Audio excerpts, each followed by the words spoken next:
At the Breathe Easy Coalition of Maine, we're really passionate about creating tobacco-free policies. We're a statewide umbrella coalition for 4 initiatives: the Smoke-Free Housing Coalition of Maine, the Maine Tobacco-Free Hospital Network, the Maine Tobacco-Free College Network, and the Maine Tobacco-Free Behavioral Health Network. Smoke-free housing policies are legal and justified, something a property owner or manager can take on that provides a win-win situation for both you and your tenants. I'm Maine Attorney General Janet Mills. Maine law prohibits smoking in enclosed workplaces and in enclosed places that are open to the public.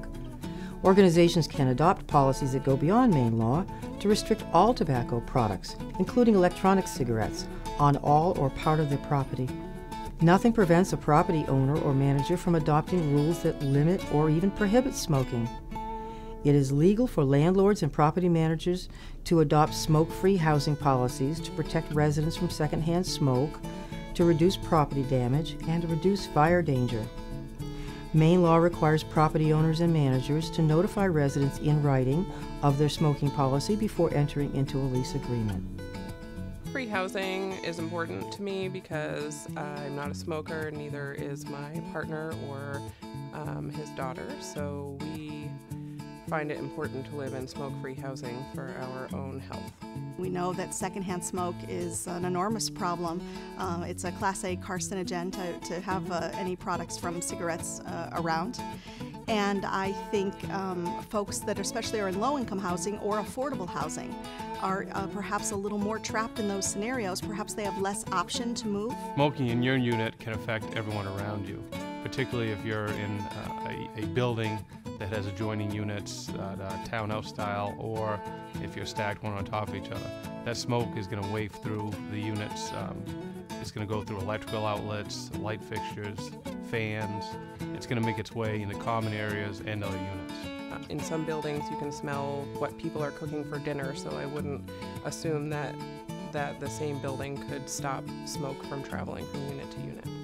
The poor maintenance people, whether it's while they're occupied or after they move, the amount of hours that it took to turn the units, actually taking a scraper, like you would if you were getting varnish off of something, and scraping the nicotine off the walls. And even once you're done and you sanitize and you clean and you get it ready for the next tenant, I could tell 3 smokers back if there's been a smoker in my unit.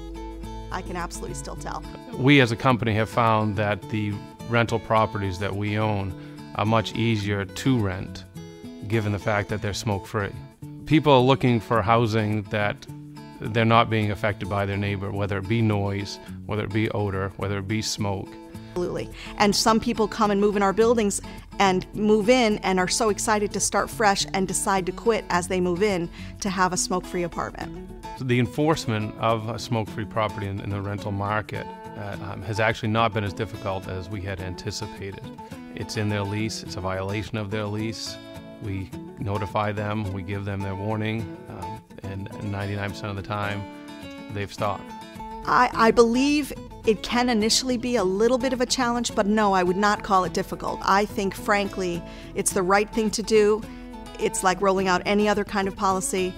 I don't think it's difficult to make your building smoke-free. I think it's the right thing to do, and every landlord should do it. My advice to other property management companies that have rental units is to make this change, to have a positive impact on your residents and also your owners.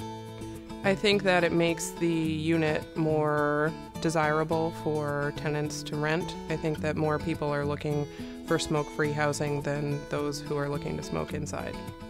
Avesta Housing in 2006 had 32 units that were smoke-free, or only 2% of its housing. In 2007, 116 units were smoke-free, or 7%, and by the end of 2012, we became 97% smoke-free. We even had a community petition us as a management company to please make their building smoke-free. Eliminating the easy things are great for us, and this is an easy thing overall to eliminate because it benefits everyone.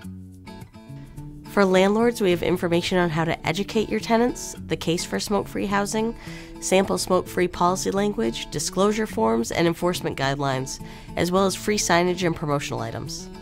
For more information and resources, or to get connected with the coalition, visit us online at breatheeasymaine.org.